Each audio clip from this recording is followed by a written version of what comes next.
بسم اللہ الرحمن الرحیم۔ السلام علیکم۔ میں گوہر بٹ سیاستان کے پلیٹ فارم سے آپ کی خدمت میں حاضر ہوں۔ پچھلے ویلاگ میں نے آپ سے چونکہ کہا تھا کہ میں شہزاد اکبر صاحب کی نے جو وضاحت یا جو ان کا موقف ہے اس حوالے سے کہ جناب شہباز شریف کی اور ان کے صاحبزادے کے جو اکاؤنٹس فریز تھے ان کو بحال کر دیا گیا ہے، اور اب انہوں نے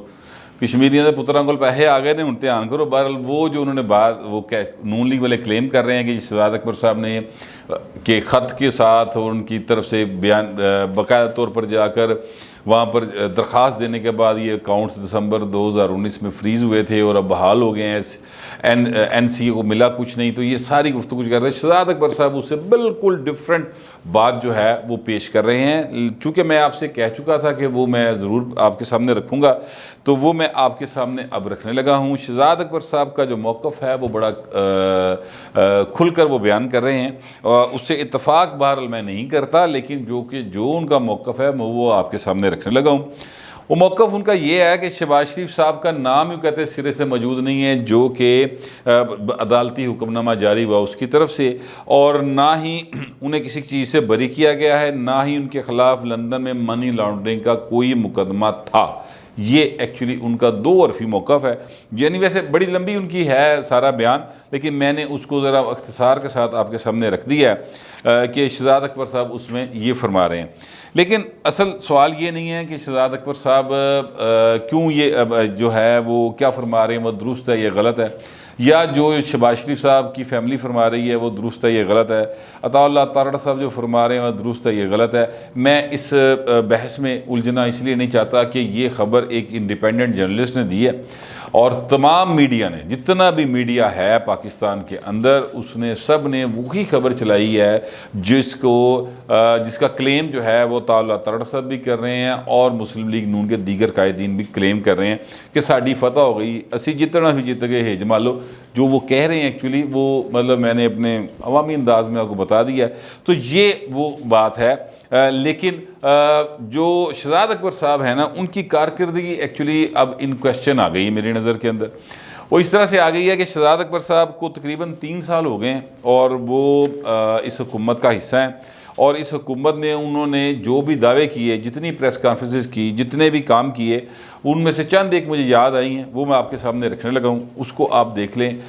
میری نظر میں تو ابھی تک جتنے بھی دعوے انہوں نے کیے تھے اس میں سے کسی دعوے کو وہ عملی جامہ نہیں پہنا سکے۔ مثال کے طور پہ نواز شریف صاحب کی واپسی کا معاملہ ہے، انہوں نے کہا جی ہم نے کورٹ میں کیس کیا ہوا ہے، ہمارے کہنے کے اوپر ان کا چونکہ ویزا ایکسٹینڈ نہیں کیا، انہوں نے ہمارے کہنے پہ نہیں کیا، وہ عدالت میں گئے ہوئے ہیں، جو فیصلہ ہوگا تب دیکھا جائے گا۔ پہلے یہ کہتے تھے کہ جناب ہم نے عدالت کو خط لکھ دیا لندن والوں کو، انہوں نے کہا جناب ساڈا مجرم سانو واپس بھیجو، تو وہ اگر آپ کی بات مان لیتے شہزاد اکبر صاحب تو پھر انہیں واپس بھیجنا چاہیے تھا نا، انہوں نے نہیں بھیجا۔ ان کے اپنے لندن میں کے اپنے قوانین ہیں جس پر وہ اپنے پرائم منسٹر کی بھی نہیں سنتے، وہ اپنی ملکہ دی بھی نہیں سنتے، حالانکہ جو ملکہ ہے وہاں کی اس کے پاس یہ اختیار ہے کہ وہ کسی بھی قانون کو فرق کرا سکتی ہے، وہ کہہ سکتی ہے اس پہ عمل نہیں ہوگا، یہ اس کے پاس اختیار موجود ہے، لیکن اس نے کبھی اس اختیار کو ایکسرسائز نہیں کیا۔ کم از کم اس ملکہ نے اپنی جو 70 سالہ کیا کہتے ہیں بادشاہت ہے، یعنی اس کا دور ہے، اس میں اس نے یہ اختیار استعمال نہیں کیا۔ تو لندن میں سر ایسا نہیں ہوتا۔ ایک بات جو انہوں نے وعدہ کیا تھا کہ میاں صاحب کو واپس لائیں گے، یا دعوے کیے تھے، وعدہ تو خیر نہیں کیا تھا، دعوے کیے تھے، وہ واپس نہیں آ سکے، اور میاں صاحب میں سچی بات ہے شیخ رشید کی اس بیان کے ساتھ بالکل متفق ہوں کہ جس سے دل کرے گا یا اللہ چاہے گا تو میاں واپس آئے گا ورنہ نہیں آئے گا، ٹھیک ہے۔ یہ ایک بات جو ہے شیخ صاحب نے ایک پریس کانفرنس میں کی تھی۔ اچھا، ایک تو بات یہ ہو گئی۔ اس کے بعد آ جاتے ہیں شہباز شریف کی اثاثے، شہباز شریف سے پیسے نکلوانے۔ شہباز شریف صاحب کو 2 کیسوں میں گرفتار کیا گیا، 2-3 کیسوں کے اندر، اور 2-3 کیسوں میں گرفتاری کے بعد بھی شہباز شریف صاحب جو ہیں ضمانت پر رہا ہیں، اور ضمانت کے وقت جو ریمارکس اعلیٰ عدلیہ کی جانب سے آئے کہ پوچھا گیا جی آپ بتائیں کہ اس میں کرپشن کا کون سا الزام ہے، تو نیب کے پراسیکیوٹر نے کہا جی کوئی الزام نہیں، تو انہوں نے کہا بھائی پھر پھڑیا کر لی ہوا ہے، ٹھیک ہے۔ اسی طرح کے جتنے بھی کیسز آپ دیکھ لیں اعلیٰ عدلیہ کی جانب سے، ہائی کورٹ سے لے کے سپریم کورٹ تک، یہ اسی قسم کے ریمارکس آئے ہیں، اور اس کے بعد ان کو ملزموں کو یعنی سیاسی مخالفین جتنے تھے ان سب کو رہا کر دیا گیا۔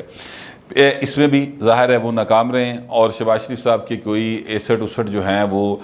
جو فریز ہوئے تھے وہ بھی بحال ہو گئے ہیں، جیسا کہ سارا میڈیا بتا رہا ہے۔ شہزاد اکبر صاحب اس سے بالکل الٹ بات کرتے ہیں، لیکن بہرحال وہ یہ بتا رہے ہیں۔ میں ایک ٹویٹر کے اوپر ایک یہ عدالت سے متعلقہ ایک وہ گھوم پھر رہا ہے 2 صفحے، جو کہا جاتا ہے کہ جی یہ ویسٹ منسٹر کی عدالت کے وہ صفحے ہیں جس کی وجہ سے وہ بحال ہوئے ہیں اکاؤنٹس، لیکن چونکہ وہ اتھینٹیکیٹڈ نہیں ہے، میں اس پہ اعتبار نہیں کرتا، اس لیے میں وہ آپ کے سامنے رکھ نہیں رہا۔ لیکن کیونکہ ان صفحوں پہ اگر نظر ڈالی جائے تو اس میں شہباز شریف کا تذکرہ موجود ہے، جبکہ شہزاد اکبر صاحب کہتے ہیں انہوں کا کوئی تذکرہ ذکر اذکار نہیں ہے۔ بٹ اینی ویز ان پہ میں اعتبار نہیں کرتا، اس لیے میں اس کی بات نہیں کر رہا۔ اچھا، اس کے بعد آ جائیں جناب کہ ترین جو ترین صاحب تھے اپنا جہانگیر ترین صاحب، ان کی شوگر ملز کا سکینڈل بڑا بریک کیا، بڑے رولے پائے، بڑیاں پریس کانفرنسیں ہوئیاں، بڑیاں انکوائریاں شروع ہو گئیاں، اور کہا جناب نپ لیا پھڑ لیا، پتہ نہیں کتنے 100 ارب دی کرپشن پھڑ لی، تو یہ کر لیا وہ کر لیا۔ وہ سارا معاملہ کدھر گیا؟ کتے بھی نہیں گیا۔ عدالتوں نے سٹے دیے ہوئے ہیں، عدالتوں نے ضمانتیں دی ہوئی ہیں۔ وہ جو کمیٹی بنائی گئی تھی ان نے بھی، یعنی یک رکنی کمیٹی تھی، سینیٹر ہیں آج کل علی ظفر صاحب، وہ تحریک انصاف کے سینیٹر ہیں، تو ایک کمیٹی ان کی سربراہی میں بنائی گئی تھی کہ جناب یہ چیک کریں۔ انہوں نے چیک کرے کیا ترین اوکے ہے، تو عمران خان بھی پیچھے ہٹ گیا۔ تو سر یہ یہاں پر بھی شہزاد اکبر صاحب کے اوپر الزام آیا تھا، اور یہ الزام آن دی ریکارڈ راجہ ریاض صاحب نے سب سے پہلے لگایا تھا کہ جناب یہ شہزاد اکبر ہیں جو کہ خام خواہ ترین صاحب کے خلاف عمران کو کر رہے ہیں، ایسی کوئی بات نہیں ہے، سوائے یہ جو ہیں شہزاد اکبر صاحب یہی ہیں جو عمران خان دی بیڑیاں جو بٹے پا رہے ہیں، اور پائے گا۔ یہ راجہ ریاض صاحب نے اس قسم کی باتیں کی تھی، پرانی چونکہ بات ہو گئی ہے 3-4 ماہ پرانی، تو اس لیے میرے دماغ سے ایگزیکٹ الفاظ نکل گئے ہیں، لیکن مطلب ان کا یہی تھا۔ اچھا، اس کے بعد جناب آ جائیں، بلکہ پہلے میں ترین صاحب علی گل ہی کرنا، وہ چینی تے پائے نا ہوں، مطلب جس قیمت تے پنجاب امپورٹ کر رہے ہیں اس میں تو کوئی اخبار میں نے پڑھا کو 30 روپے پر کے جی شاید جو ہے سبسڈی دینی پڑے گی عوام کو دینے کے لیے، ٹھیک ہے، یعنی وہ 89 روپیز ڈی سی ریٹ ہے یہاں پر لاہور کے اندر رکھا ہوا، تو ملتی کسی بھی تھان تے 110 115 تو گھٹ نہیں پئی کسی بھی تھان تے، اور جو 110 روپے کلو بھی مل رہی ہے وہ بھی چینی جڑی نا انج لگتا جی پاؤڈر ہے۔ صحیح چینی لینی ہے تو پھر پائیں 120 روپے لب دیجیے۔ یہ ایک سلسلہ جو ہے اس وقت موجود ہے، تو یہ جتنے سٹیپس انہوں نے لیے اس کا عوام کو کوئی فائدہ نہیں ہوا۔ اچھا، پھر آ جاتے ہیں کہ جناب سینٹ الیکشن تھا، ایک سیاسی ذمہ داری ذرائع کے مطابق ان کو دی گئی تھی کہ آپ پنجاب میں جائیں، مارچ میں سینٹ کا الیکشن تھا، ان کا خیال تھا نواز شریف صاحب کا کہ ان کو پنجاب میں بھیجتے ہیں، اور نواز شریف کا تو وزیر اعظم عمران خان کا، تو شہزاد اکبر صاحب چونکہ بہت زیادہ ایک کیا کہتے ہیں سیاسی مخالفین کے لیے ایک خوف اور دہشت کی علامت بنے ہوئے تھے، ابھی بھی ہیں ویسے، تو وہ بنے ہوئے تھے، تو ان کا یہ خیال تھا کہ ان کو وہاں پہ لے کے جائیں گے تو جڑے نون لیگ دے ایم پی نے توڑ لیں گے اور اتوں سے بڑی ود سیٹاں کر لیں گے۔ یہ کوشش کی بھی گئی، کچھ ایم پی ایز ٹوٹ بھی گئے، لیکن نون لیگ کی طرف ادھر بہتے ایم پی ادھر آ گئے۔ جب حالات بگڑتے دیکھے تو پھر پرویز الہی صاحب جڑے نا بڑے بھائی بن گئے جو ہیں اپنا عمران خان صاحب کے، اور پھر وہ عمران خان صاحب ان کی خبر لینے چلے گئے۔ سابق وزیر اعظم ہیں چودھری شجاعت حسین صاحب، جی وہ سابق وزیر اعظم ہیں، حیران نہ ہوں، وہ منتخب وزیر اعظم رہے ہیں پاکستان کے، سر وہ مطلب شریف آدمی کلیم نہیں کرتا بکری گل ہے، لیکن وہ باقاعدہ وزیر اعظم رہے ہیں سر۔ یہ جب جمالی صاحب سے حکومت لے کر اور حلالے کے طور پہ ان کو دی گئی تھی، یہ وزیر اعظم 1.5-2 ماہ کے لیے 3 ماہ کے لیے الیکٹ ہوئے تھے، پھر وہ شوکت عزیز صاحب آئے تھے اور سٹی بینک والے جنہوں نے آگے پھر ملک دی اکانومی دا وہ کیتا کہ اسی ہی تک سیدھے نہیں ہو پا رہے، بٹ اینی ویز وہ وزیر اعظم رہے ہیں سابقہ، تو پھر انہوں نے خیال آ گیا عمران خان اچانک کہ وہ بھائی بڑا بیمار ہے، میرا تو بڑا بھائی ہے تو میں جا کے فٹافٹ خبر لے لاں، تو پھر وہاں پر گئے، وہاں پر جا کر انہوں نے خبر گیری کی اور ساتھ ہی پرویز لئی گیا ہاتھ جوڑے کہ چوہے صاحب مہربانی کرو کسی طریقے دے نال ساڈے اتوں ڈیو سیٹیں کڑھا دیو، وعدہ نہیں نکلدیاں تے۔ تو پھر پرویز الہی صاحب نے اپنا کرشمہ دکھایا، زرداری صاحب سے بھی رابطہ کیا اور نون لیگ سے بھی رابطہ کیا، اور اس کے نتیجے میں پھر نون لیگ اور پرویز الہی کے درمیان مکمکا ہوا، جس کے نتیجے میں یہاں سر پھر ون سچویشن تینوں پارٹیز کے لیے نکل آئی، اور یہ ٹاسک جو دیا گیا تھا پہلے شہزاد اکبر صاحب کو وہ اس میں بھی